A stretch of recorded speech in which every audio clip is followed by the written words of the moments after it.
Hello, welcome to the Great Hope channel. Please don't forget to like, subscribe, and share.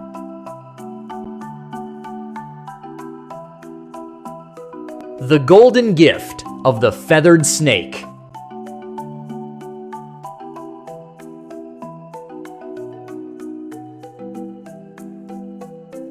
In the days when the world still smelled fresh, and the sky was clear, and the stars were closer to the earth, humans were also looking for ways to survive and thrive. They learned a lot from the earth, the sky, and other natural phenomena.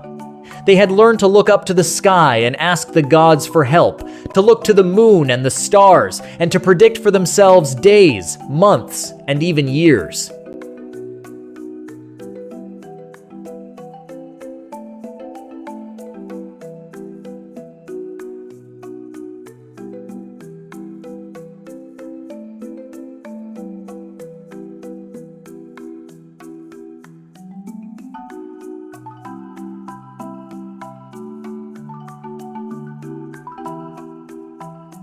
In distant and unknown lands, magnificent civilizations were formed based on this naturalistic attitude that the gods played a significant role in the lives of their people. Of all the gods, there was only one who had a very kind heart and ignored the glory of his wings because of the suffering of humans. This story is the story of a day when power bowed to need and blessings were pulled out of the heart of the hardest stones.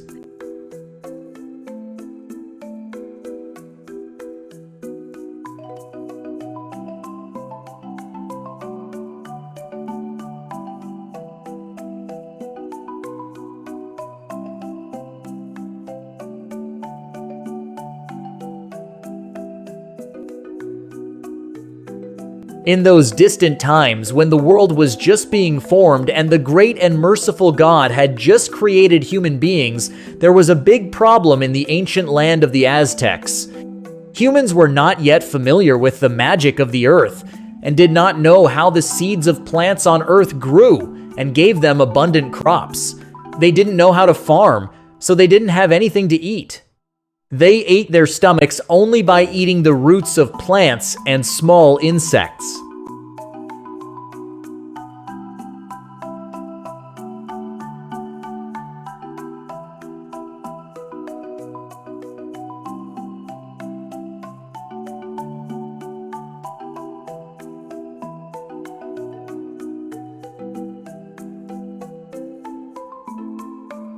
Weakness, helplessness, and hunger were destroying the people of that land, until finally the gods gathered in the high mountains to think about these helpless people.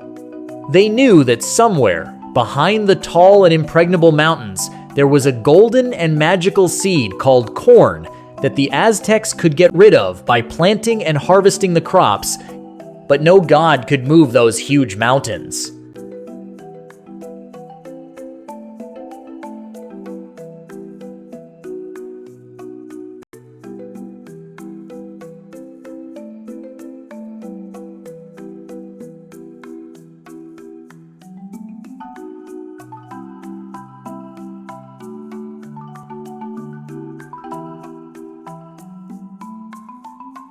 Quetzalcoatl, a feathered serpent with a kind heart, chose a different path, unlike the other gods who wanted to crush the mountain with strength and arm force. The kind and intelligent feathered serpent knew that violence and bullying were not the solution, but that he had to use his intelligence and wisdom. So he looked at the tall and towering mountains and noticed that the red ants were picking up small grains of corn from the narrow crevices of the mountain and then taking them to their nests.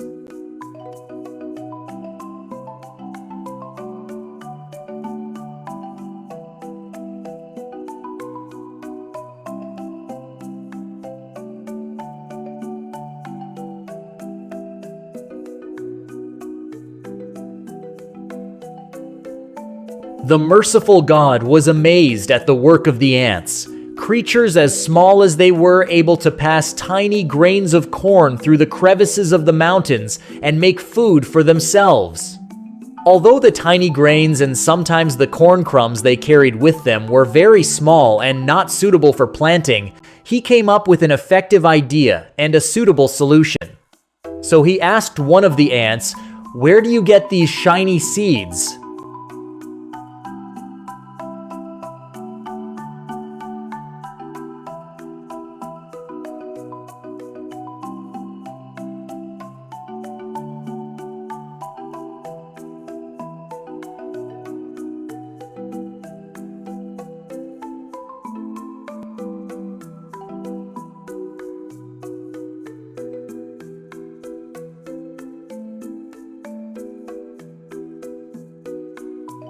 At first, the ant did not pay attention to the feathered snake and did not respond to him, but when confronted with the insistence and kindness of Quetzalcoatl, he revealed to him the secret of the mountain of sustenance.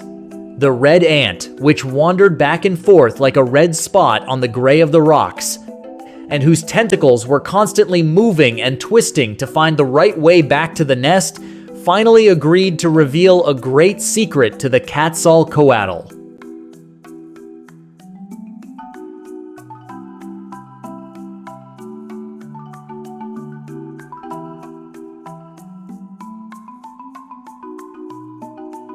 Quetzalcoatl knew that with this shape, and with such a large and elongated limb, and as a great and majestic god, he could not pass through the narrow crevices of the mountain. So he had no choice but to use his magical powers and transform himself into the shape and size of a little black ant, and join Azcatel, the red ant, to reach the magical mountain of sustenance and bring a grain of corn to the people of his land.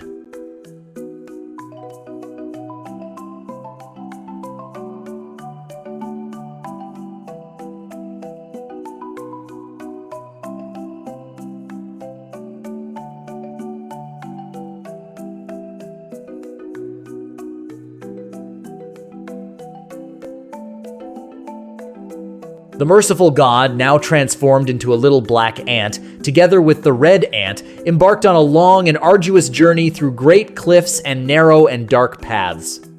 A journey full of many and unforeseen dangers and problems. Azcatel was very serious and seldom spoke. A small mistake could have brought them a bad fate. So the red ant had the right to pay attention to the route and how to pass through the narrow, winding, and dark crevices.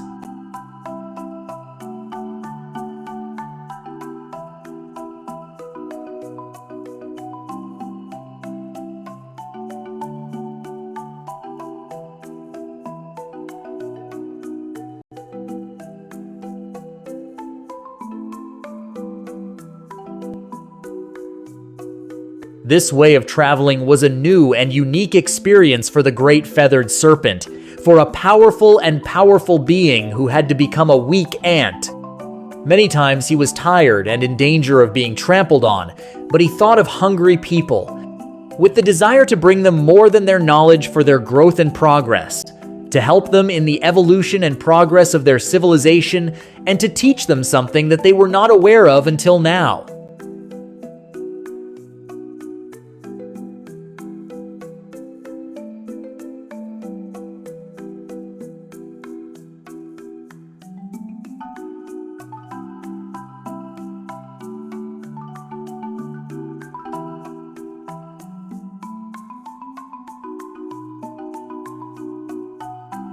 Azcatel continued to advance through the rocks, and like a seasoned wayman, he passed through the winding and somewhat daunting paths with ease, without paying attention to his inexperienced companion.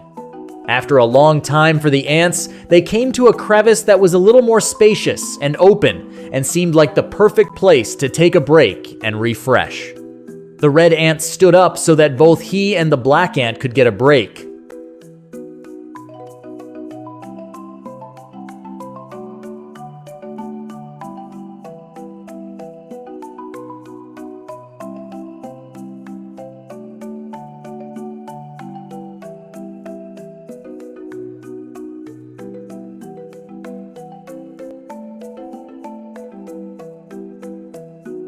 It was at this time that Quetzalcoatl took the opportunity to ask Azcatl the question he had in mind from the beginning of his journey.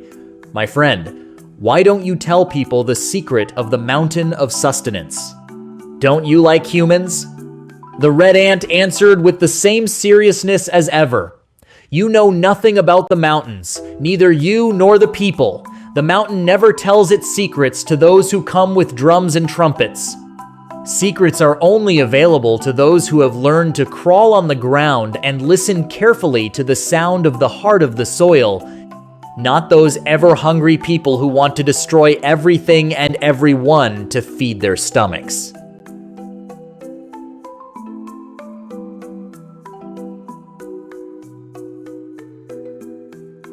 Azcatl seemed to have a heart full of people and was surprised to see a black ant making sacrifices for people. Their conversation did not last long, for the red ant got up and continued walking. Black ant, still a little tired and confused by the red ant's answer, inevitably set out and hurried to Azcatl, as he did not want to get lost in those narrow passages.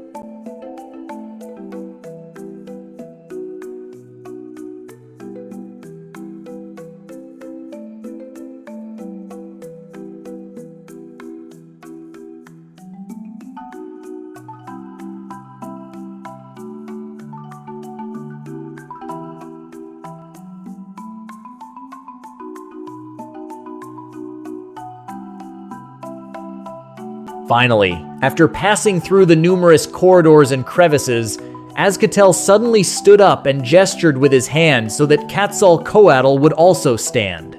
Then his tentacles began to move like a 360-degree radar, and after a short time, he walked towards one of the halls and again motioned with his hand to the black ant to follow him. They were getting closer and closer to the central hall of the Mountain of Sustenance, and the merciful god was very excited to see the result of this great effort as soon as possible.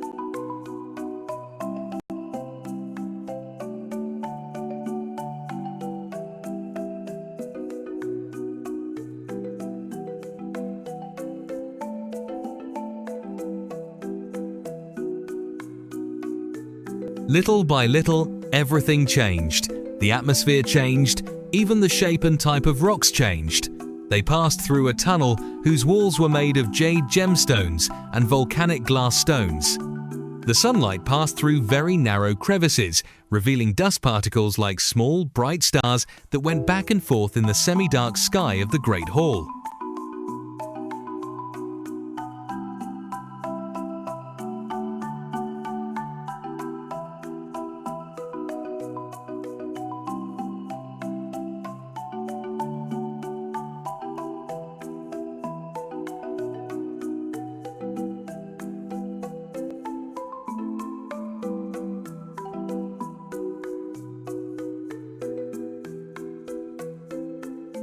They passed through small and large and wonderful halls and corridors one after another until they reached the heart of the mountain, where suddenly the space became open and very bright and illuminated.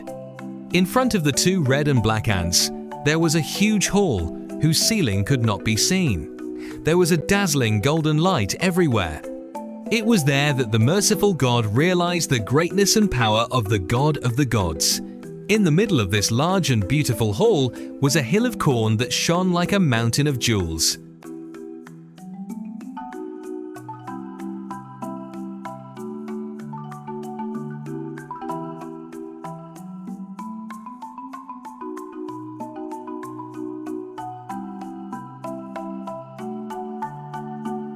The corn wasn't just yellow. White corn like pearls, red corn like rubies, and blue and black corn like the night sky.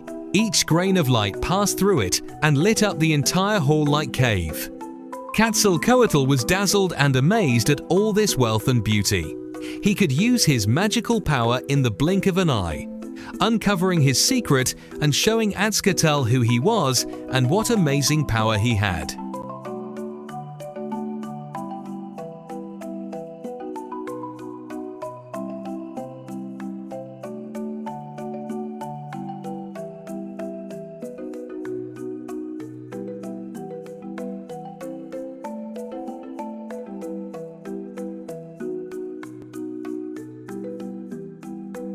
The large and beautiful feathered serpent, who could want the entire mountain for himself and the other gods, could own that great wealth and live in pampering and bliss forever. But the black ant overcame the demon of excess, and like a tired and industrious ant, he went to a grain of corn so that he could carry it on his shoulders to take to the land of the Aztecs and return the tumultuous path, as the red ant had done, carrying with him a small, crushed grain of yellow corn. He did.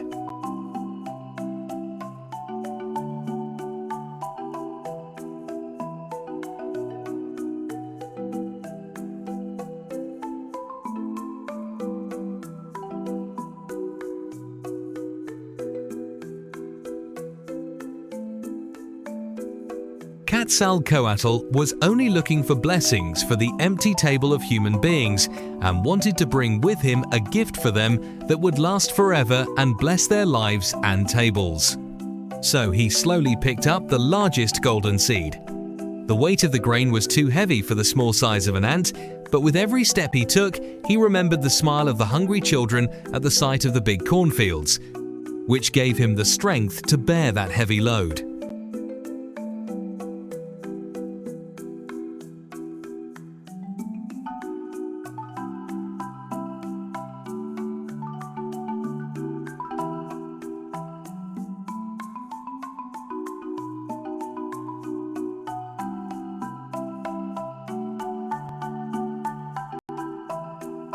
The merciful God carried the most beautiful and coarse grain of corn and made his way back with all the strength that remained in his body. When they left the mountain, it was time to say goodbye and thank Azcatel. The skilled red ant, the way, and the hard worker, if it were not for it, the feathered snake would never have achieved such success.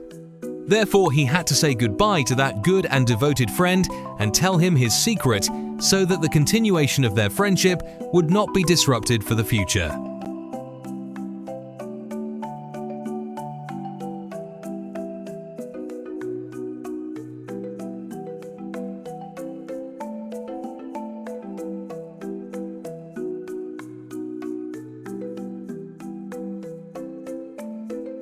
In front of Azcatel's astonished eyes, the black ant reappeared in the form of a feathered serpent so that his friend would know who he had befriended and traveled with. Although Azcatel was a little surprised at first, he said to the feathered serpent, "I always doubted you during the journey, and I knew that you are not an ordinary black ant, and that you have a great secret in your heart, but what matters to me is the great effort and sacrifice you have made, and I hope that people will appreciate your sacrifice."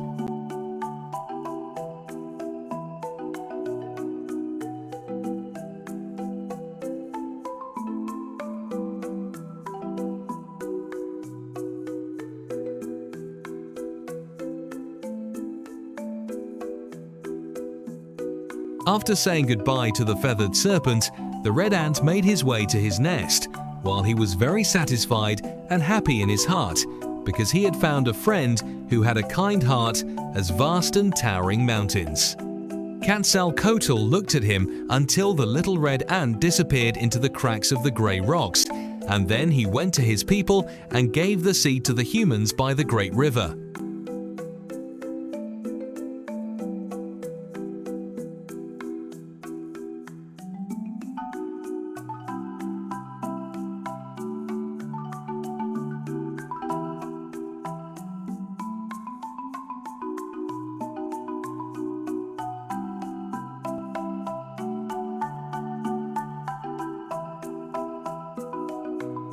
Mythological stories always have hidden layers, which show that even a powerful god sometimes has to show himself small and humble in order to solve big problems, and to stand up to the black demon of ambition and indulgence.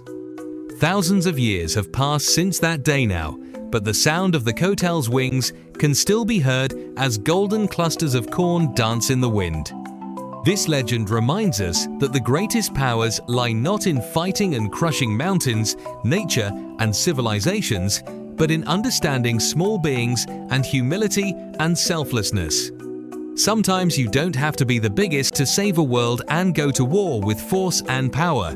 You just have to have a kind heart and know that even a small grain can change the fate of a civilization. From that day onwards, the power and wealth of mankind increased. They built houses, temples, and large cities, and corn became their most sacred asset. The peoples of ancient Mexican civilizations considered corn so sacred that they believed that the human body was actually made of corn pulp. For this reason, this seed was considered a symbol of life and the connection between the earth and the sky.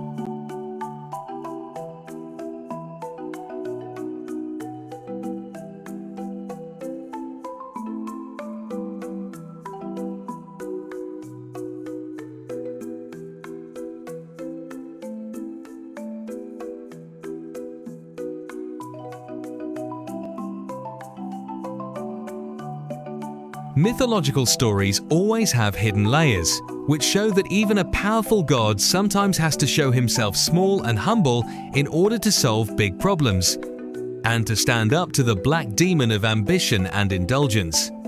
Thousands of years have passed since that day now, but the sound of the kotel's wings can still be heard as golden clusters of corn dance in the wind. This legend reminds us that the greatest powers lie not in fighting and crushing mountains, nature, and civilizations, but in understanding small beings and humility and selflessness. Sometimes you don't have to be the biggest to save a world and go to war with force and power. You just have to have a kind heart and know that even a small grain can change the fate of a civilization.